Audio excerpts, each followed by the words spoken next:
बिहार की सियासत में लोक गायिका मैथिली ठाकुर की एंट्री हो चुकी है। मैथिली ठाकुर सियासत में आती हैं, उसके बाद से सोशल मीडिया पर चर्चाओं का बाजार गर्म हो जाता है। भारतीय जनता पार्टी उन्हें उम्मीदवार बनाती है और दरभंगा की अलीनगर सीट से उन्हें चुनावी मैदान में उतारती है।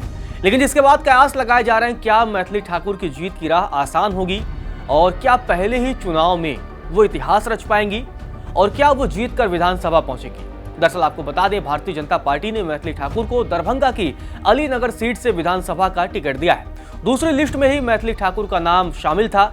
आपको बता दें कि मंगलवार को भारतीय जनता पार्टी में मैथिली ठाकुर शामिल होती हैं और बुधवार को ही उन्हें टिकट मिल जाता है, वो भी सीधे विधानसभा का टिकट मिल जाता है। भारतीय जनता पार्टी उन्हें उम्मीदवार बना देती है। लेकिन क्या मैथिली ठाकुर की जीत की राह आसान होगी या उन्हें शिकस्त का सामना करना पड़ेगा? अलीनगर में वोटों का समीकरण क्या है? 2020 में कौन जीता था? इतिहास क्या है इस सीट का? और मैथिली ठाकुर को अगर जीतना है तो उन्हें क्या करना होगा? इसे समझने के लिए हमें 2020 का रुख करना होगा। जब अलीनगर विधानसभा सीट में 2020 में चुनाव हुए थे तो उस वक्त भारतीय जनता पार्टी की गठबंधन में सहयोगी रही मुकेश सहनी की अगुवाई वाली विकासशील इंसान पार्टी यानी वीआईपी थी। वीआईपी के हिस्से में टिकट जाता है और वीआईपी के टिकट पर तब मिश्री लाल यादव एनडीए के उम्मीदवार बनते हैं और चुनावी मैदान में उतरते हैं, जीत जाते हैं। बाद में वह भारतीय जनता पार्टी में शामिल हो गए थे और वो तब शामिल हुए थे जब वीआईपी ने भारतीय जनता पार्टी से अपना नाता तोड़ दिया था और महागठबंधन में चली गई थी। आपको बता दें, चुनाव से कुछ महीने पहले एक पुराने मामले में 2 साल की सजा मिश्री लाल यादव को सुनाई गई। इसके बाद मिश्री लाल यादव की विधायकी चली जाती है।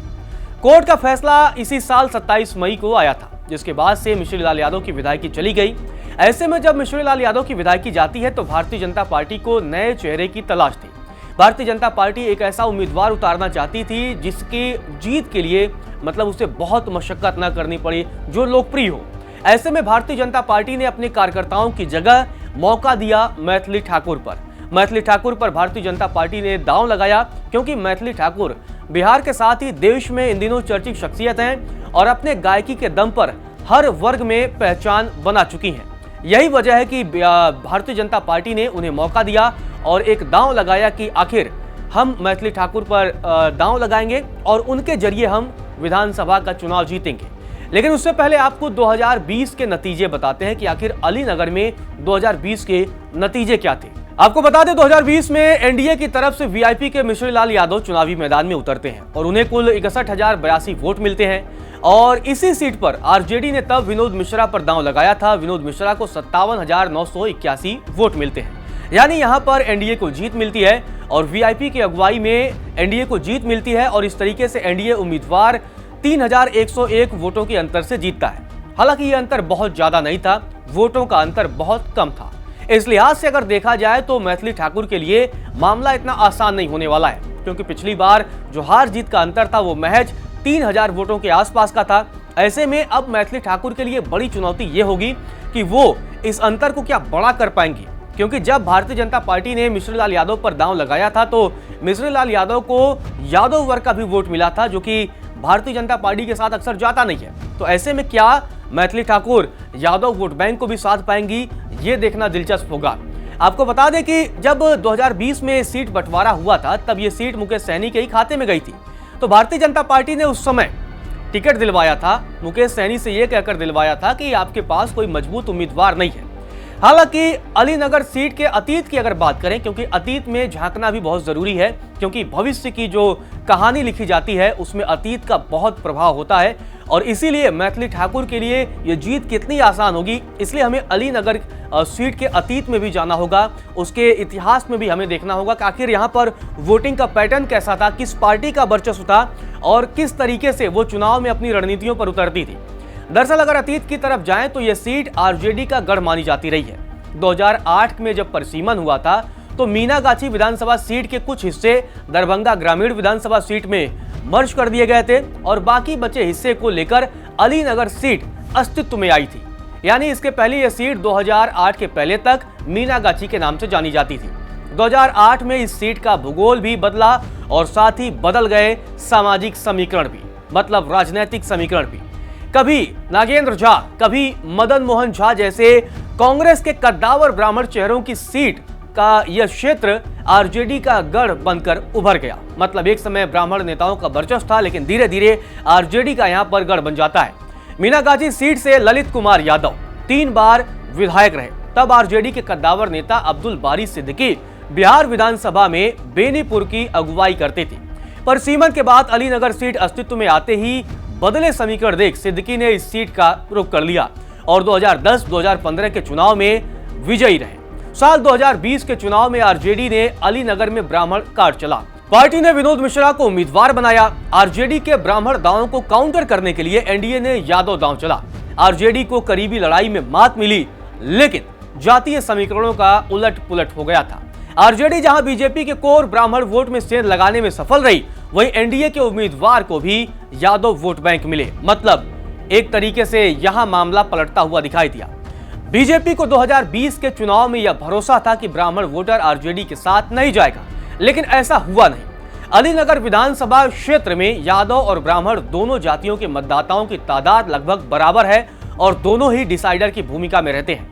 आरजेडी अगर यादव वोट बैंक को अपने पाले में एकजुट करने के साथ ब्राह्मण वोट बैंक में सेंध लगा पाती है तो उसके जीत की संभावनाएं भी बढ़ सकती हैं।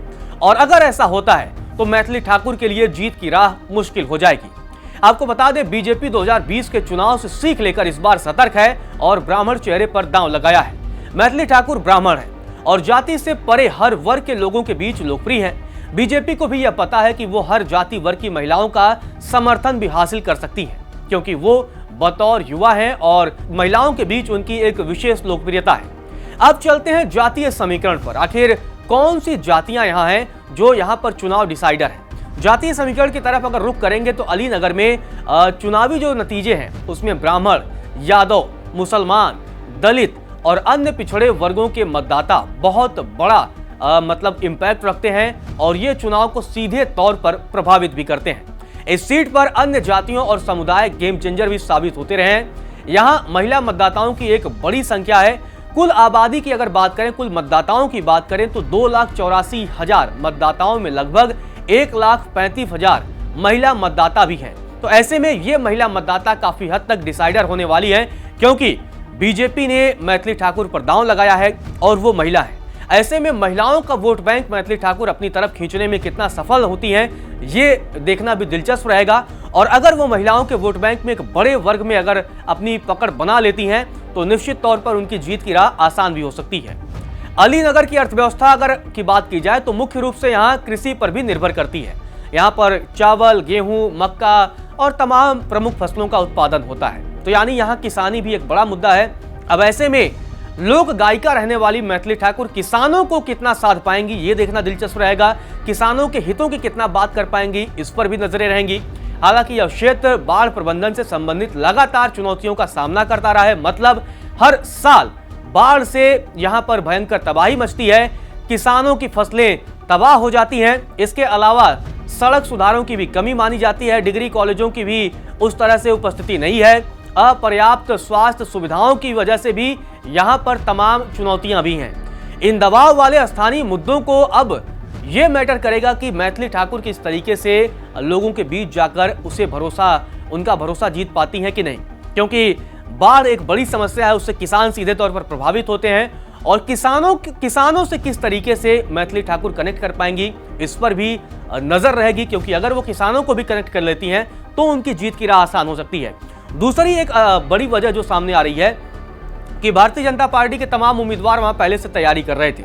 अब ऐसे में मैथिली ठाकुर जो कि अभी हाल ही में भारतीय जनता पार्टी में शामिल होती हैं, वो लंबे समय तक भारतीय जनता पार्टी में नहीं थी, तो ऐसे में क्या भीतरघात का भी शिकार हो सकती हैं, ये बड़ा दिलचस्प रहेगा। क्योंकि कई बार क्या होता है कि कई सारे उम्मीदवार उस सीट पर तैयारी कर रहे होते हैं, लेकिन जब किसी बाहरी को लाकर चुनावी मैदान में उतार दिया जाता है तो ऐसे में भीतरघात कर दिया जाता है और उसका खामियाजा कई बार पार्टी के उम्मीदवारों को भुगतना पड़ता है। तो मैथिली ठाकुर को इन सारी चीजों से निपटना होगा, तब जाकर उनकी जीत की राह आसान होगी। फिलहाल के लिए इस वीडियो में इतना ही।